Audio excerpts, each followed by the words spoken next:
우리에게 주시는 하나님의 말씀은 요한 1서 1장 5절부터 10절까지입니다. 우리가 그리스도에게서 들어서 여러분에게 전하는 소식은 이것이니 곧 하나님은 빛이시요 하나님 안에는 어둠이 전혀 없다는 것입니다. 우리가 하나님과 사귀고 있다고 말하면서 그대로 어둠 속에 살아가면 우리는 거짓말을 하는 것이요 진리를 행하지 않는 것입니다. 그러나 하나님께서 빛 가운데 계신 것과 같이 우리가 빛 가운데 살아가면 우리는 서로 사귐을 가지게 되고 하나님의 아들 예수의 피가 우리를 모든 죄에서 깨끗하게 해주십니다. 우리가 죄가 없다고 말하면 우리는 자기를 속이는 것이요 진리가 우리 속에 없는 것입니다. 우리가 우리 죄를 자백하면 하나님은 신실하시고 의로우신 분이셔서 우리 죄를 용서하시고 모든 불의에서 우리를 깨끗하게 해주실 것입니다. 우리가 죄를 지은 일이 없다고 말하면 우리는 하나님을 거짓말쟁이로 만드는 것이며 하나님의 말씀이 우리 속에 있지 아니합니다. 아멘.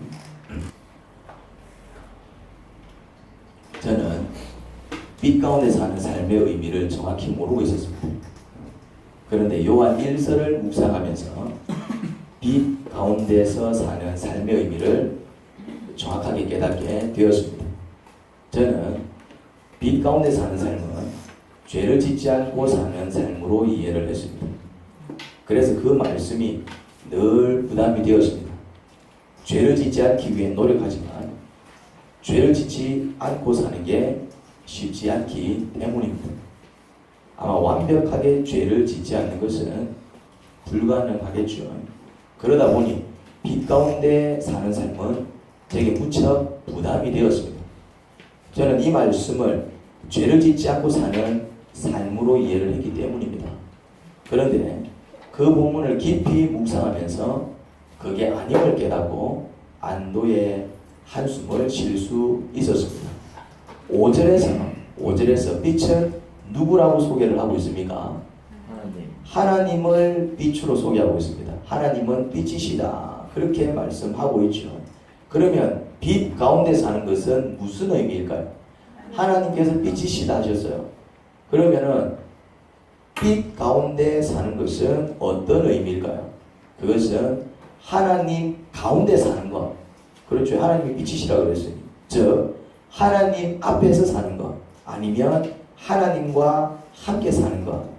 그런 의미로 이해할 수 있을 것입니다. 빛 가운데 사는 것은 죄를 짓지 않고 사는 삶을 의미하는 게 아니라 하나님 앞에서 사는 것, 하나님과 더불어 사는 것, 하나님을 모시고 사는 삶, 이런 의미인 것입니다. 그러면 하나님과 더불어 사는 사람이 죄를 지을까요? 안 지을까요? 짓습니다. 안 지으려고 노력하시는 그렇죠. 많이 똑똑해지셨습니다.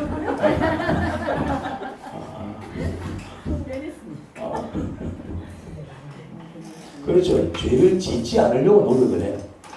죄를 짓지. 하지만 원치 않게 죄를 지을 수 있습니다. 그렇죠. 짓지 않으려고 노력을 해요. 하지만 원치 않게 짓는 죄들이 있을 것입니다. 하지만 하나님과 더불어 살아가는 사람이 원치 않게 죄를 지었다면 혹은 부지 중에 죄를 지었는데 나중에 그것이 죄라는 사실을 알게 되면 그때는 그 죄를 자복하고 회개하겠죠. 6절입니다. 그러면 어둠 속을 살아가는 것은 무엇을 의미할까요? 어둠 속을 살아간다. 그런 말씀이 나와요. 어둠 속을 살아가는 것. 그것은 또 어떤 의미겠습니까? 죄 가운데서 살아가는 것을 의미할까요? 하나님하고 같이 안 사는 거. 죄 가운데 살아가는 것. 그렇죠. 물론 그렇게 말할 수도 있겠지만 단지 죄를 짓는 인생 이렇게 말을 하면 오해가 또 생길 수가 있습니다. 어떤 오해가 생길 수가 있죠. 빛 가운데 살아가는 사람들도 죄를 짓는다 안 짓는다? 이영숙 집사님 말씀처럼 짓지 않으려고 노력하겠지만 원치 않게 지을 수 있습니다. 그러면 어둠 속을 살아가는 말씀과 이게 비교가 되지 않겠죠.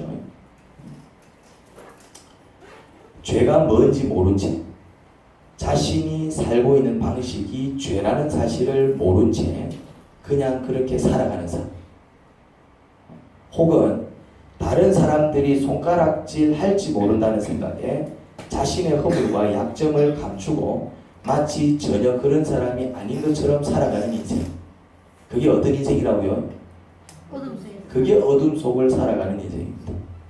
정가 자매님이 이야기한 것처럼 하나님 앞에서 안 살아가는 모습이다 이 말이죠. 그게 하나님 앞에서 안 살아가는 모습, 하나님 가운데에서 안 살아가는 모습, 하나님과 함께하지 않는 모습이 뭐라고요? 자신이 하고 있는 그 모습이 죄인 줄도 모른 채 그냥 그렇게 살아가는 삶, 아니면은 남들한테 손가락질 받지 않을까 그런 게 두려워서 어떻게 한다고요? 그런 것을 철저히 감추면서 마치 전혀 그런 사람이 아닌 것처럼 살아가는 삶, 그게 바로 어둠 속을 살아가는 인생입니다.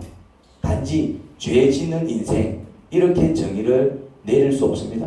왜냐하면 빛 가운데 살아가는 자도 죄를 지을 수 있기 때문입니다. 하지만 빛 가운데 살아가는 사람은 자기 죄악을 빛 앞에 솔직하게 자복하고 그것을 고치려고 애를 쓰지요. 하지만 어둠 속을 살아가는 사람은 죄가 죄인 줄 모르고 그냥 그렇게 살아가든지, 혹은 사람들에게 손가락질 당할 것 같으니 전혀 자신이 그런 사람이 아닌 것처럼 철저히 자신을 감추고 살아가죠. 감춘다고 완전히 감출 수 있지도 않지만 말이죠. 어떤 사람은 나는 죄가 없어 이렇게 말을 합니다. 나는 죄를 지은 적이 없는데 이렇게 말을 합니다. 그 말의 의미가 뭘까요? 소위 사회에서 죄라고 이야기하는 죄를 짓지 않았다는 뜻입니다. 살인죄, 도둑질, 강간, 납치, 사기, 소위 사회에서 중범죄로 보는 그런 죄를 짓지 않았다는 뜻이고, 또 다른 사람들에게 특별히 해꾸지라든지 남을 괴롭히는 일을 하지 않았다는 뜻입니다. 그런데 그렇게 안 사는 사람들이 있습니까? 그렇게 안 사는 사람들이 있습니까? 일부 사람을 제외하고는 대부분 착하게 살아갑니다. 일부 사람을 제외하고는 대부분 착하게 살아간다니까요. 살인죄 짓지 않습니다. 대부분 사람들은. 강간죄 짓지 않습니다. 대부분 사람들은. 사기치지 않습니다. 일부 사람들이 그런 짓을 하지. 그리고 대부분 사람들이 살아갈 때 어떻게 살아간다고요? 남한테 특별히 해꾸지 않으려고 애를 씁니다. 남한테 피해를 끼치지 않으려고 애를 씁니다. 많은 사람들이 그렇게 살아가지 않습니까? 한 동네에 불량한 사람 한둘은 있을 수 있지만 대부분은 착하게 살아가죠. 그러면 성경에서 말하는 죄는 무엇입니까? 하나님의 계명을 지키지 않는 것을 뜻합니다. 하나님의 말씀에 순종하지 않는 것을 뜻합니다. 많은 사람들이 그런 죄는 짓고 삽니다. 하나님의 계명, 하나님 말씀에 순종하지 않는 죄, 많은 사람들이 그런 죄는 지고 살아갑니다. 그렇죠. 그런데 문제는 뭐냐면 그걸 죄라고 생각하지 않죠. 사실 신앙생활은 죄를 하나씩 버려나가는 것입니다. 다시 말해 하나님 계명대로 하나님 말씀대로 살지 못하고 있는 나의 모습을 하나씩 찾아내어 그것을 고쳐나가는 과정이 뭐라고요? 그게 바로 신앙생활입니다. 9절입니다. 다 같이 한번 읽어보시죠. 시작. 우리가 우리 죄를 자백하면 하나님은 신실하시고 의로우신 분이셔서 우리 죄를 용서하시고 모든 불의에서 우리를 깨끗하게 해주실 것입니다. 여러분 이게 무슨 말씀입니까? 이게 바로 신앙생활입니다.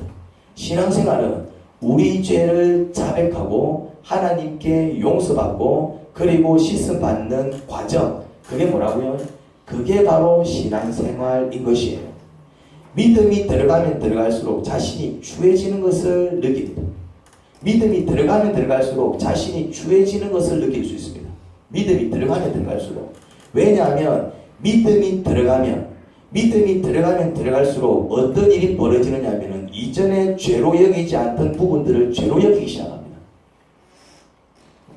믿음이 들어가면 들어갈수록 자신을 추하게 느낀다라는 말이 믿음이 들어가면 들어갈수록 추한 짓을 더 한다는 뜻이 아니고 믿음이 들어가면 들어갈수록 어떤 일이 벌어지느냐 하면은 이전에는 대수롭지 않게 여기던 행동이라든지 말이라든지 그런 모습 이전에는 죄로 여기지 않던 것들을 믿음이 들어가면 들어갈수록 죄로 여기기 시작합니다. 이전에는 아무렇지 않게 그렇게 행동하고 이전에는 아무렇지 않게 그렇게 말하고 그렇게 생각하던 것을 믿음이 들어가면 들어갈수록 그것이 죄라는 사실 때문에 자신이 추하게 느껴지는 것이죠. 특별히 무슨 나쁜 짓을 더 많이 해서 추해지는 게 아니라 이전에는 죄로 여기지 않던 부분들을 죄로 깨닫게 되면서 자신을 낮추게 되죠. 그래서 바르게 신앙생활 하는 사람은 점점 거룩해져 가는 것을 볼 수 있습니다. 점점 거룩해져 가는 것을 볼 수 있어요. 이전에는 죄로 여기지 않던 부분들까지도 하나씩 이건 하나님께서 기뻐하시는 모습이 아니네. 성경은 이렇게 가르치지 않고 있네. 하나님의 뜻이 이것이 아니네. 그것을 깨닫고 배울 때마다 뭐 한다고요? 그런 부분들을 죄로 여기면서 그런 것들을 어떻게 한다고요? 벗어나가는 것이죠. 그런 것들을 자복하고 회개해 나가는 것이죠. 그러니까 어떤 일이 벌어지겠습니까? 점점 거룩해져 가는 것이. 이전에는 아무렇지 않게 여기던 부분들을 죄로 여기면서 그러지 말아야겠다 반성을 하는 거예요. 그러지 말아야겠다. 그리고 뭐합니까? 하나님께 은혜를 구하기 시작합니다. 내 스스로 그런 것을 고쳐나가는 것이 잘 되지 않으니까 하나님께 은혜를 구하기 시작합니다. 빛 가운데 산다는 것 그리고 어둠 속에 산다는 것은 죄를 짓느냐 짓지 않느냐의 문제가 아니라 죄는 모든 사람들이 다 짓는 것이고 죄에 대해서 어떤 태도를 취하느냐 바로 그 문제입니다. 하나님 말씀을 묵상하는 가운데 자신이 하는 행동이 죄라는 사실을 깨닫고 그것을 고치기 위해서 애쓰는 사람은 어디 가운데 사는 사람? 빛 가운데 사는 사람입니다. 하지만 하나님 말씀을 알지 못해서 자신이 하는 행동이 죄라는 사실을 모른 채 그냥 그렇게 살아가든지 아니면 혹 사람들에게 손가락질 당하는 게 싫어서 전혀 그런 사람이 아닌 것처럼 감추며 살아가는 사람은 어디 속에서 사는 사람? 어둠 속에서 사는 사람입니다. 빛 가운데 사는 사람은 점점 거룩해져가는 축복과 더불어 참된 자유를 누리게 됩니다. 반면에 어둠 속에서 사는 사람은 이유를 알지 못한 채 원치 않는 불행 속에서 벅찬 인생을 살아가게 될 것입니다. 저는 모태신앙은 아니지만 어렸을 적부터 어머니를 따라 교회 모임에 나가기 시작했습니다. 그리고 나름대로 신앙생활을 참 열심히 했어요. 저는 열심히 신앙생활을 했습니다. 어렸을 적부터. 신앙생활을 열심히 하면 복을 받는다는 그 말 때문에 나도 뭐 받고 싶어가지고 복 받고 싶어가지고 어렸을 적부터 신앙생활 열심히 잘하면 복을 받는구나. 그래서 저는 어렸을 적부터 정말 신앙생활 열심히 했습니다. 그런데 저는 오랜 세월 진짜 힘들게 살았습니다. 저는 몇 년 전까지만 해도 자주는 아니지만 어쩌다 한 번씩 이유 없이 잘 울었습니다. 문 걸어 잠그고 쪽팔리니까 문 걸어 잠그고 그렇게 한 번 울면 몇 시간씩 웁니다. 문 걸어 잠그고 몇 시간씩 울어본 적이 있습니까? 그 순간에는 시원했어요. 물론 그때뿐이었지만 열심히 살았는데 저는 누구보다 열심히 살았습니다. 그리고 아주 열심히 신앙생활 잘했는데 저는 누구보다 열심히 신앙생활을 했어요. 그런데 불행했습니다. 문 걸어 잠그고 몇 시간씩 울었다는 얘기는 불행했다는 얘기 아닙니까? 그게 행복했다는 뜻은 아닐 것 아닙니까? 그 이유는 제가 신앙생활을 잘못했기 때문에 신앙생활을 열심히는 했지만은 신앙생활을 바르게 하지 못하고 어떻게 했다고요? 잘못한 거예요. 저는 빛 가운데 사는 것을 죄를 짓지 않고 사는 것으로 이해를 했습니다. 목사들이 그렇게 가르쳤거든요. 그런데 원치 않게 제가 죄를 짓는 거예요. 방법은 없었습니다. 그래서 제가 뭐 하기 시작했을까요? 그건 이제 결과적인 부분이고 감추기 시작하는 것이죠. 그렇죠, 이제 감추기 시작하는 거예요. 빛 가운데 사는 삶은 죄를 짓지 않는 삶이래요. 그리스도인은 거룩하게 살아야 된대. 그래야 복을 받는데요. 그래서 정말 거룩하게 살기 위해서 죄 짓지 않기 위해서 애를 썼습니다. 그런데 내가 원치 않게 막 죄를 짓는 거예요. 내가 왜 이러지? 방법은 없는 거예요. 근데 거룩하게 살아야 돼. 근데 나는 원치 않게 죄를 지어. 그래서 내가 뭐 하기 시작했다고요? 감추기 시작한 거예요. 저는 모든 것을 감추는 인생을 살았습니다. 제게 흠이 될 만한 것들, 남에게 손가락질 받을 만한 것들은 모두 감추었습니다. 저는 진짜 완벽하게 감추며 살았습니다. 그래서 저는 꽤 오랜 기간 우리 부모님이 이혼한 사실도 저는 누구에게도 말하지 않았습니다. 가장 친했던 나의 친구들조차도 오랜 기간 우리 부모님이 이혼한 사실을 몰랐습니다. 최근 들어서 알게 되지. 우리 집은 가난했습니다. 우리 아버지는 비정상적으로 사셨고 우리 어머니는 성장 과정 속에서 상처가 많아서 그랬는지 우리를 키울 때 참 많이 뺐습니다. 아버지 하면 떠오르는 생각이 잠만 자요. 우리 아버지는 잠만 자요. 그런 사람 본 적 있습니까? 그냥 잠만 자는 거예요. 며칠을 잠만 자는 거예요. 그냥. 그러다 한 번씩 잠에서 깨면 며칠씩 잠을 자지 않고 온 동네를 돌아다녀요. 온 동네를. 며칠씩 잠을 안 해. 희한한 인생을 살더라고요. 무슨 곰도 아니고 말이지. 그럼 그냥 돌아다니면 되는데 그냥 돌아다니는 게 아니라 이제 온 동네를 돌아다니면서 이렇게 사고를 치는 것이죠. 어머니 하면 떠오르는 생각이 주로 두들겨 맞은 일. 고양이 올라타고 등 꼬았다고 두들겨 맞고 물론 맞을 짓을 했지.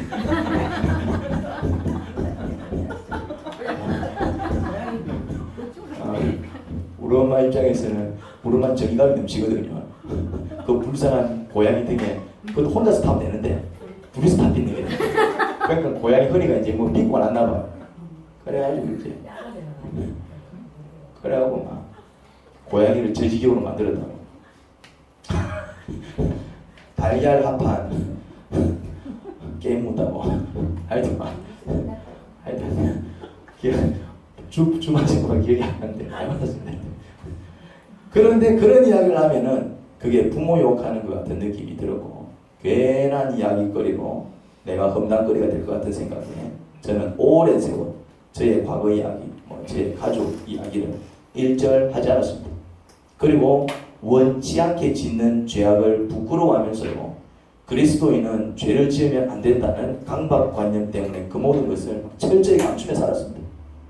그래서 어떤 사람은 제가 고아인 줄 아는 사람도 있었어요. 놀랐어요. 나중에 제가 고아인 줄 알았대요. 왜냐? 부모님 이야기 안 하지. 가족 이야기 안 하지. 과거 이야기 안 하지. 그러면서도 사람들 앞에서는 언제나 완벽한 모습을 보여왔기 때문에 저를 고아로 알았더라고요. 나중에 그런 얘기를 하더라고요. 나는 이대원 전도사님 고아인 줄 알았다고. 그러셨어요? 제가 그런 얘기를 종종 들었었어요. 그리고 고아임에도 불구하고 참 건실하게 자란 것을 기특하게 여기고 특별한 관심을 보여준 자들이 여럿 있었습니다. 나중에 알게 되지. 그래 이상하게 옷도 사다 주고 양말도 사다 주고 속옷도 사다 주고 난 처음에 왜 그래 이해를 못해서 불쌍하게 보고 이제 내가 또 옷을 좀 주의하게 입고 다녔거든요. 저는 막 차려입고 다니는 스타일이 아니다 보니까 하루는 어떤 집사님이 불러가지고 날 부르더라고. 쉬울같이 집사님이 그걸 하시는데 20대 거의 한 후반쯤 됐을 때 얘기가 전도사님 왜 그러신대 이러시거든. 전도사님 그러지 말라고. 그러면서 이제 양말을 막 한 보따리를 주는 거예요. 이제 알고 봤더니 그 집사님이 무슨 장면을 목격했냐면은 제가 결혼하기 전까지는 항상 양말을 짝짝이로 신고 다녔어요. 왜냐하면 제 양말은 짝이 항상 없어. 신으면 항상 짝이 이렇게 이제 흩어지거든요. 그럼 나는 뭐 짝을 꼭 맞춰야 된다라는 그런 이유를 모르는 사람이었어요. 집히는 대로 이제 신는 거예요, 이제. 그럼 좀 색깔이라도 좀 맞춰 신으면 되겠대. 나는 막 집히는 대로 신어요, 그냥. 어떨 때는 막 목길이도 달라요. 그럼 그냥 신고 다녀요. 근데 그까지 좋았는데, 하필 양말 하나가 빵꾸 하나 있었나 봐. 나는 몰라서, 그건 몰랐어. 빵꾸 난 양말 잘 안 신는데. 짝재기 양말에 빵꾸 하나 있는 양말을 신고 있는 내가 이제 막 교회에서 막 돌아다니게 이제. 근데 그 집사님이 그걸 보고 나를 불쌍하게 생각했나 봐. 양말 챙겨주는 사람도 없고 이제 저런 짝재기를 그것도 빵꾸난 양말을 이러면서 막 그래 하여튼 제가 내가 이래 양말을 잘 맞춰 신어야 되겠다. 그래. 그런 경험들이 있습니다. 그런데 저는 그게 잘못된 신앙생활이라는 것을 가리니까 깨닫게 된 것입니다. 빛 가운데 사는 삶을 잘못 이해한 거예요. 빛 가운데 사는 삶은 죄를 짓지 않고 아무런 흠 없이 완벽하게 사는 삶으로 잘못 이해한 것이 제 인생을 힘들게 만든 원인이었습니다. 빛 가운데 사는 삶은 하나님 앞에서 나의 상처를 쏟아내어 그 상처를 치료받는 삶입니다. 할렐루야. 빛 가운데 사는 삶은 하나님 앞에서 나의 허물과 죄를 자복하여 용서받고 씻어받는 삶이다 이 말이죠. 빛 가운데 사는 삶은 완벽하지 못하고 온전하지 못한 나의 모습을 하나님 앞에서 인정하고 자복하여 하나님으로부터 은혜를 입어 부족한 것을 채워나가는 삶인데 제가 그걸 몰랐어요. 감추면 되는 줄 알았습니다. 하지만 감출수록 저는 더 불행해지고 어두워지고 아픈 겁니다. 그래서 뭐 했다고요? 문그러 잠그고 이제 우는 것이었죠. 문제는 문제대로 해결되지 않고 그런 삶을 살았던 것입니다. 신앙생활을 잘못 배운 거죠. 신앙생활을 잘못 배운 겁니다. 신앙생활은 힘든 게 아닙니다. 신앙생활 하는데 힘들다. 신앙생활 하는 게 너무나도 힘들어요. 그런 분들이 간혹 있거든요. 그분 신앙생활 지금 잘못하고 있는 겁니다. 저처럼. 무슨 말인지 이해됩니까? 열심히 하는데 힘들네. 맞죠? 목사님, 신앙생활 너무 힘들어요. 이 사람은 신앙생활 열심히 하고 있는 사람 맞아요. 그런데 신앙생활을 바르게 못하고 있는 사람입니다. 신앙생활은 자유와 평안을 얻는 것인데 제가 그걸 몰랐어요. 그렇게 가르쳐주는 사람이 없어서 그저 목사들은 무슨 소리 합니까? 교회당 와서 봉사만 해라. 헌금만 해라. 목사한테 잘해라. 교회당 짓게 건축헌금 작정해라. 목사들 하는 소리는 맨날 그런 소리야. 저는 죽으라 교회당에서 봉사했어요. 왜? 복 받는 줄 알고. 저는 헌금 다 갖다 바치고 그랬어요. 왜? 복 받는다 그러니까. 목사한테는 죽는 신용까지 하면 충성했습니다. 복은 무슨 얼어 죽을 복. 복은 그렇게 받는 게 아닙니다. 은혜를 받으면 봉사하지 말래도 해요. 은혜를 받으면 헌금 소리 안 해도 알아서 냅니다. 은혜를 받으면 그러지 말래도 목사한테 잘합니다. 교회가 성도들이 은혜를 받을 수 있게 도울 생각은 안 하고 그저 봉사 많이 해라, 헌금 많이 해라, 그래야 복 받는다. 예화를 들어도 목사 서운하게 만들어 저주받은 이야기네 자꾸. 목사한테 뭐 잘해라는 이야기겠죠. 그렇게 신앙생활 하지 마시기 바랍니다. 저처럼 그렇게 신앙생활 하지 마십시오. 신앙생활은요, 하나님 앞에 깊이 나아가 솔직하게 쏟아내는 것입니다. 여러분 속에 맺혀있는 상처, 여러분 속에 맺혀있는 아픔 쏟아내세요. 그만 감추고 성경을 배우고 아침마다 하나님 말씀 묵상할 때에 하나님께서 깨닫게 해주시는 죄, 잘못이 있거든 겸손하게 자복하고 그것을 고칠 수 있게 은혜를 구하세요. 나를 힘들게 만들고 우리 가정 힘들게 만든 게 바로 이것이었구나. 내 성격에 문제가 있구나. 내 삶의 방식에 문제가 있구나. 하나님께서 이런 것을 기뻐하지 않구나. 그런 것을 깨닫게 되면 겸손히 자신이 죄인임을 인정하고 그것을 시정하고 고칠 수 있게 은혜를 구하고 용서를 구하고 도움을 구하세요. 그러면 여러분이 달라집니다. 상처를 치료받아 자유를 얻게 되고요. 여러분 자신을 힘들게 만들고 함께 사는 사람들을 힘들게 만드는 여러분의 약점, 성격적 결함, 잘못된 삶의 습관, 그런 것들이 조금씩 고쳐져 나가는 것을 경험하게 될 겁니다. 9절에서 약속하고 있잖아요. 자복하면 용서해 주실 뿐만 아니라 모든 불의에서 우리를 깨끗하게 해주시겠다고 약속하고 있잖아요. 뭐 하면? 자복하면. 성경은 우리 보고 거룩하게 살아라 라고도 얘기를 합니다. 성경은 우리 보고 사랑해, 원수를 사랑해, 그런 말씀 많이 해요. 그런데 그 말씀을 하시는 이유는 어떤 의미냐면은 그렇게 하지 못하는 우리의 그런 추한 모습을 하나님께서 덜쳐내시기 위해서 그 말씀을 하시는 거예요. 여러분도 원수 사랑할 수 있습니까? 못합니다. 그런데 성경은 원수를 사랑해라 이렇게 가르치고 있어요. 왜 줄 아십니까? 원수를 사랑하는 게 하나님의 형상이거든. 원래 하나님은 원수조차도 사랑할 수 있도록 우리를 만들었어. 그런데 우리가 고장이 난 거예요. 우리의 인격이 병들어 버렸지. 이렇게 살아가는 게 우리의 원래 모습이 아니에요. 하나님은 우리를 하나님의 형상을 따라 만들었기 때문에 하나님처럼 살도록 만들었어요. 그런데 우리가 지금 그렇게 못 살고 있는 이유는 고장이 났기 때문에 그래요. 그러면 그런 말씀을 볼 때에 뭘 느끼게 되느냐면은 원수, 그거는 뭐 성인군자라 사랑하는 것이지 내가 또 사람이 어떻게 사랑해? 이게 아니고 원수조차도 사랑하는 게 하나님의 뜻이건만 그러지 못하는 내가 죄인임을 인정해라 이거예요. 그것을 죄라고 인정할 수 있는 사람은 하나님, 원수조차도 사랑하는 게 하나님의 뜻이건만 저는 내가 사랑해서 결혼한 남편조차도 내가 사랑하지 못하고 내 배 가로난 내 새끼조차도 사랑하지 못해서 그들한테 상처를 주고 있으니 이 일을 어찌하면 좋겠습니까? 그렇게 뭐하면? 자복하면 누가 고친다고요? 하나님이 고치시고 하나님이 용서하시고 그런 나를 용서하시고 또 그렇게 살아갈 수밖에 없는 나를 고치시고 이유가 있어서 그래요. 내 인격이 삐뚤어져 있고 내 안에 상처가 있고 내 안에 아픔이 있고 이유가 있어서 그래요. 그런 이유들을 하나님께서 덜쳐내셔서 뭐 하신다고요? 치료하시지요. 고쳐주시지요. 내가 치료받고 고침받으면 어떻게 될까요? 이전에 느끼지 못했던 자유를 느끼게 되고 이전에 느끼지 못했던 기쁨을 느끼게 되고 이전에 느끼지 못했던 행복을 느끼게 되고 그렇게 내가 살아난다 이 말이죠. 신앙생활은요 남을 바꾸는 게 아니에요. 신앙생활은 자식을 바꾸고 신앙생활은 남편을 바꾸고 아내를 바꾸고 부모를 바꾸는 게 아닙니다. 신앙생활은요 내 가정을 바꾸는 게 아니에요. 신앙생활은요 세상 나가서 세상을 바꾸고 사회를 바꾸는 게 아닙니다. 신앙생활은요 나를 바꾸어 나가는 것입니다. 그런데요 내가 바뀌면은 남도 바뀌어요. 그런데요 내가 바뀌면 세상도 바뀌어요.